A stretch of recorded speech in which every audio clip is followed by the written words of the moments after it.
tayong bawang, sibuyas, tsaka luya. Manok. At syempre, halo-haloin muna natin.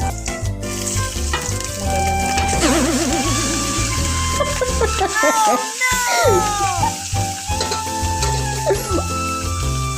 Lagay natin ang manok. Tapos halo-haloin. Halo-haloin na natin ang manok.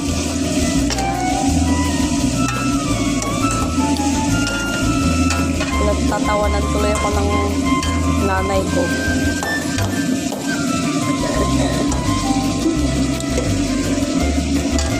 Hanggang sa mag-brown siya.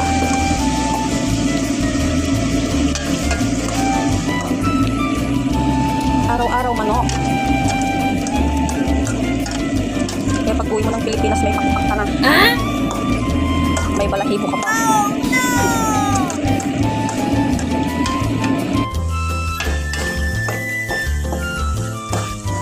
Gaputan, medyo nag-brownan ka kapsat.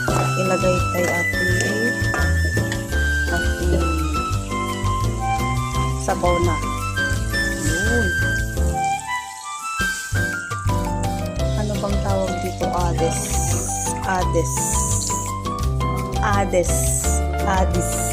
Ano ba talaga i-pronounce na? Ades. Naman iba lang ang ginoko ko. Daming sabaw. Ades. Kukulo na guys.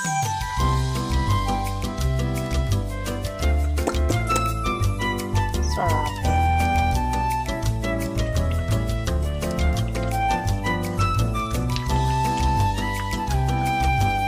Dahil luto na siya. Doon na kayo, kain na tayo. Thank you for watching.